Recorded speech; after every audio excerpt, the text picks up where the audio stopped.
Hey YouTube, it's your boy Jam White Geo back at here again with another video. So today I'm gonna be bringing you guys a deck profile. So I went to the Duelist Advanced sneak peek. I got first place playing Lunalight. So I'm gonna be bringing you guys that deck profile. So before we get into it, just remember to like, comment, subscribe, share, and let me know your thoughts down in the comment section. So let's get right into it, man. So as I said, I played Lunalight at the Duelist Advanced sneak peek. So this is for the Lunalight side of the deck. We start off with Lunalight Wolf. So for those of you who don't know, Lunalight Wolf, when it's in the pendulum zone, it allows you to banish monsters from the graveyard to fusion summon a Lunalight fusion monster. So this card's pretty broken. It's another way for you to be able to fusion summon with this deck without having to utilize fusion spells. So it's pretty good. We didn't play it at one because there's multiple ways to get to it and be able to recover it. So we play two Lunalight Kaleido Chick. It's one of the important cards of the deck. Kaleido Chick allows you once per turn to be able to send a Lunalight monster from your deck or extra deck to the grave, and this card can be treated as it for a fusion summon. And then this card is sent to the grave by card effect. It allows you to target a polymerization and add it back to your hand. And it also has a third effect. If it's banished, it stops your opponent from activating cards or effects during the battle phase this turn. So that comes up when you're trying to push for like your FTKs or OTKs. And we play two of the new Lunalight Silverhound. This one is great when it comes to like starting off. If you have ways to be able to dump it. But it's not one that you really want to like see in your hand. But if it's sent to the grave, it allows you to special summon a Lunalight monster from the deck except itself. But you can't special summon monsters from the extra deck except Lunalight monsters as long as you control that face-up card. And then while it's in the graveyard, it allows you to banish itself and a Lunalight fusion from the grave to negate a spell or trap card activation on the field. Then I play one Lunalight Emerald Bird. So I just play one of this because it helps to get rid of the Lunalight cards in hand that you might want to be able to send to grave or to be able to trigger the effects, such as like Silverhound. So you can normal summon this, send Silverhound, and then when this is normal special summon, it allows you to draw a card by discarding a Lunalight card from your hand. So you discard the Silverhound, you draw a card, and then Silverhound will trigger two special ones from deck. And then if this is sent to the grave by card effect, it allows you to target one of your level 4 lower Lunalight monsters that is in your grave or banish and special summon that monster. So it comes up, it's one of the one-offs, but that does a lot, but you don't need more than one. Play one Lunalight Tiger. This card is just broken. This card allows you to, in the pendulum zone, allows you to special summon a Lunalight monster from the grave, but it cannot attack, its effects are negated, and it's destroyed during the end phase. But it comes up in so many different ways to be able to get back a body, and it helps you to be able to extend past certain hand traps and so forth. And then when this face-up card in the field is destroyed, it allows you to special summon a Lunalight monster from the grave. But it works well with the Lunalight Yellow Martin. So Yellow Martin, if it's in your hand or grave, it allows you to target a Lunalight card, return it to you can target a Lunalight card, return it to the hand, and then you can special summon this card from your hand or grave. And then if it's sent to the grave by card effect, it allows you to add a Lunalight spell or trap. So it works good with Tiger because it allows you to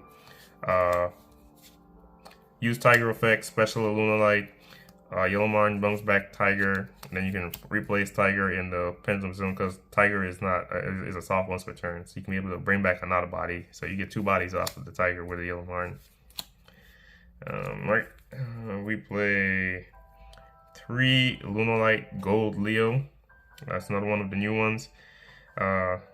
This card is broken, man. This card, this is the one you want to see in your hands when you want to start with, because when normal summon or special summon, it allows you to add a Lunalight card, Lunalight monster, and then you discard a card from your hand. And then if Lunalight monster or monsters is sent to the grave while this card is face up on the field, it allows you to target one of them and be able to add it back to your hand. So it helps you to recur bodies as as you're playing, doing your plays and so forth. So it's one of the broken new cards to be able to load this deck to be able to push and get up into the higher tiers. We play one Lunalight Black Sheep. You play a Black Sheep because the Black Sheep helps you to search for polymerization by discarding itself, or it can add back a Lunalight monster from the graveyard. And if it uses fusion material, it allows you to add one of your face-up Lunalight monsters in your extra deck to your hand, or one from the grave back to your hand. So it comes up, it's quite a good utility card. You just play it at the one. That's it for the Lunalight monsters. For the Lunalight spells, we play one Lunalight Fusion. So this allows you to fusion summon your Lunalight Fusion monsters, but then if your opponent controls a monster special from the extra deck, it allows you to use one monster from your deck or your extra deck. So it comes up and it, you play the one-off because it's searchable, it's easy to gain access to. Then you play two Lunalight Perfume. Lunalight Perfume, this card is just broken because it's not once per turn. It allows you to special summon a Lunalight monster from the grave, and then once in graveyard, you can banish it, discard a card, and then you can be able to add a Lunalight monster from your deck. So this not being once per turn is so broken because there's multiple ways to get this. The new fusion helps you get to this, so it allows you to be able to extend and play even farther, be able to get through certain like boards and be able to play through certain hand traps. And then we also play three Lunalight Masquerade. So it's another one of the broken cards, new cards. This card's pretty much a one card starter too. But during the main phase, if this card is activated this turn, it allows you to send Lunalight monster from the deck to the grave. And then when if you fusion summon a Lunalight monster, it allows you to add a polymerization from your grave or banish back to your hand. And once this turn, when you fusion summon, you can also banish monsters from your graveyard. You can banish Lunalight monsters from your graveyard. So it comes up where you activate polymerization, fuse, you add back poly. Later in the turn, you dump the materials you need into the grave and you activate poly, and just fuse from the grave with polymerization. So it's pretty clutch. For some of the support cards, we play one Tri-Brigade Fractal, because Fractal is a one card starter in this deck. I play one as of right now.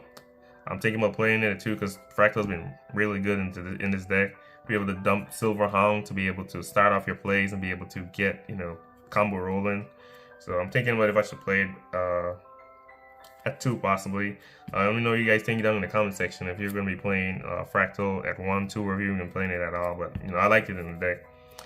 I play one Polymerization, one Heavy Polymerization, 3/5 formation Tanky. So Tanky allows you to search for any of the names, pretty much any of the 4 lower names, because they're all beast warriors. You can even search Fractal if need be. And you have Polymerization, since it's easily searchable with a Black Sheep, and then Heavy Polymerization, because Heavy Polymerization is just crazy. Most people cite this, but I choose to keep one main deck because sometimes you might not win the die roll, you might go second, and starting off with Heavy Polymerization is crazy because it allows you to fusion summon from your extra deck when you need at least 3 monsters to do so. But if your opponent, it allows you to fusion summon using monsters from the extra deck equal to the number of monsters the opponent controls, but you take the you lose life points equal to the total attack of those monsters that are banished. So it's an easy way to just cheat out your boss monster.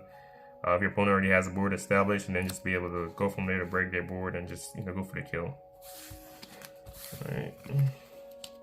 And for the last 3 supporting cards of the one-offs, so Crossout Designator, Triple Tactics Talents, and Call By, because it technically is a hand trap format, so you need stuff to be able to combat that. This deck does have some plays that struggle into Droll and Fualos.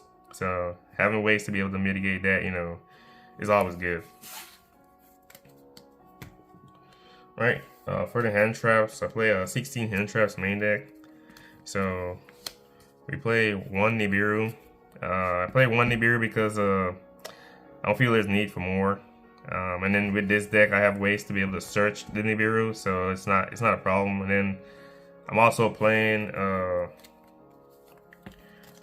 3 Dominus Impulse, which also counteracts with the Nibiru and some of the other hand traps. But it's one of the decks that can play Impulse, and Impulse is just crazy in this format. So being able to have Impulse to be able to do certain things I believe is more important.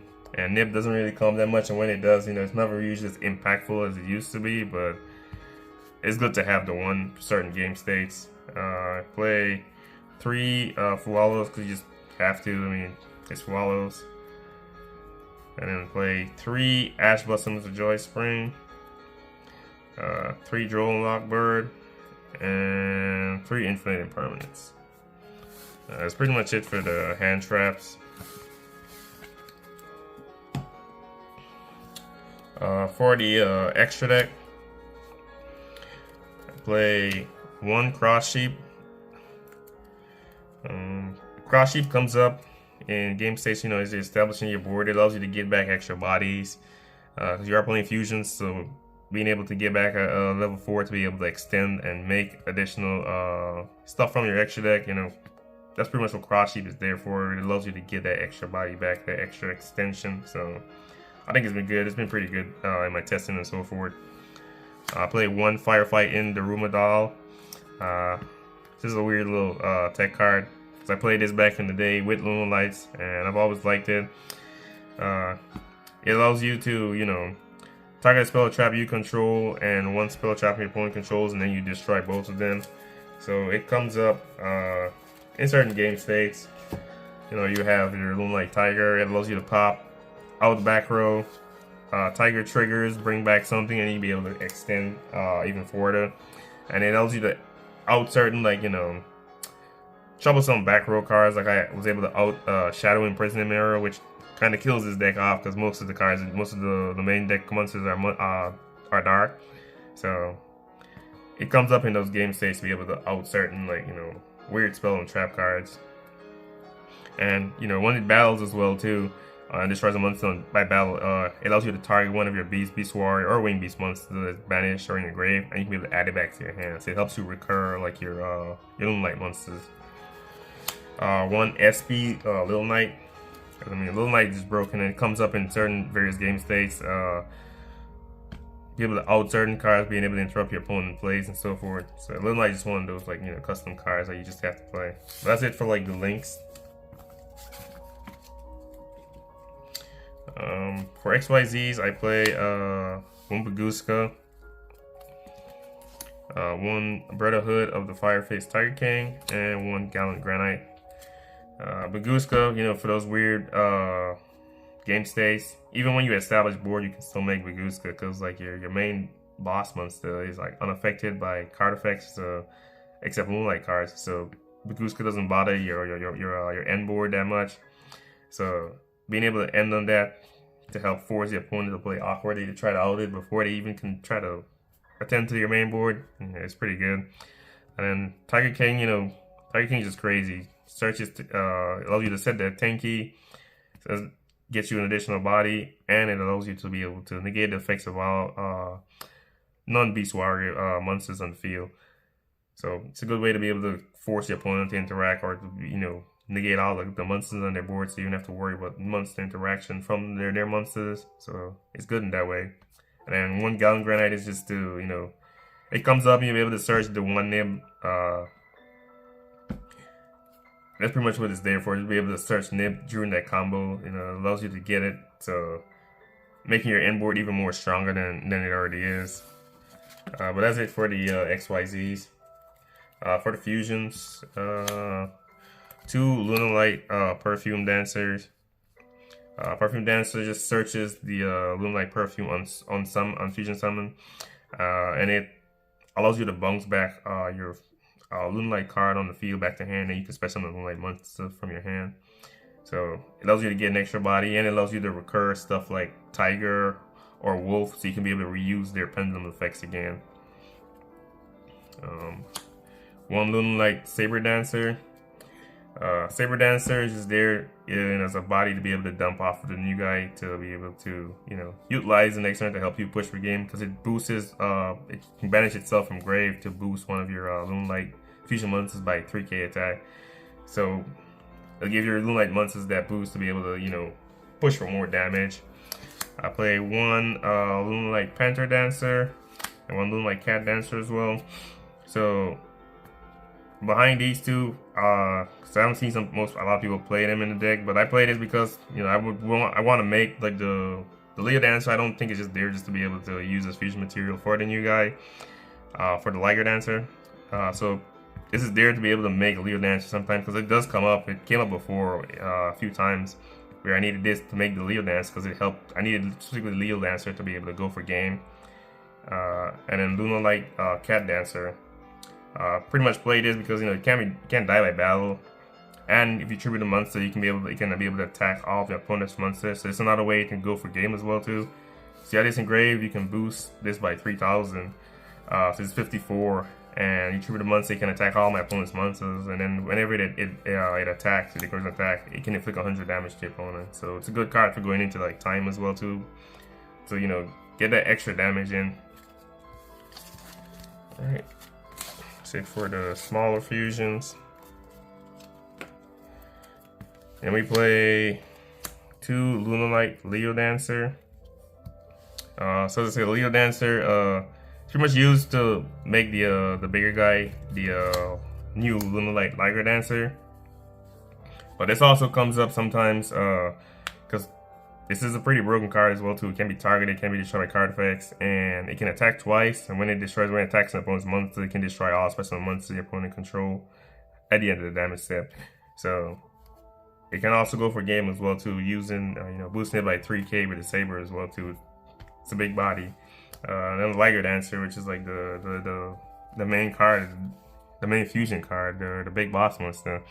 So it's pretty much unaffected by card effects except Lunalight cards, and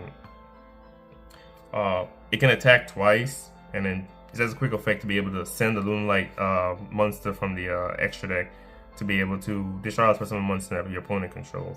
So it's a pretty broken card. Most of the times you summon it, most decks can't out it, so it's like puts up a giant tower that just can push for game if they're unable to out it. But that's it for the extra deck. Moving on to the side deck.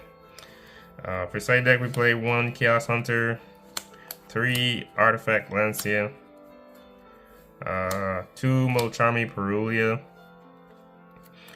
These are pretty much, I say, they're good into Malice, all of them. The Perulia has versatility into other matchups as well too. But I only played one Chaos Hunter because I'm not really worried about Malice with this deck, because most of the time I'm just pushing for combo, and I'm not really worried about, you know, the Malice end board is not really, I would say, strong enough to like completely force you out from playing.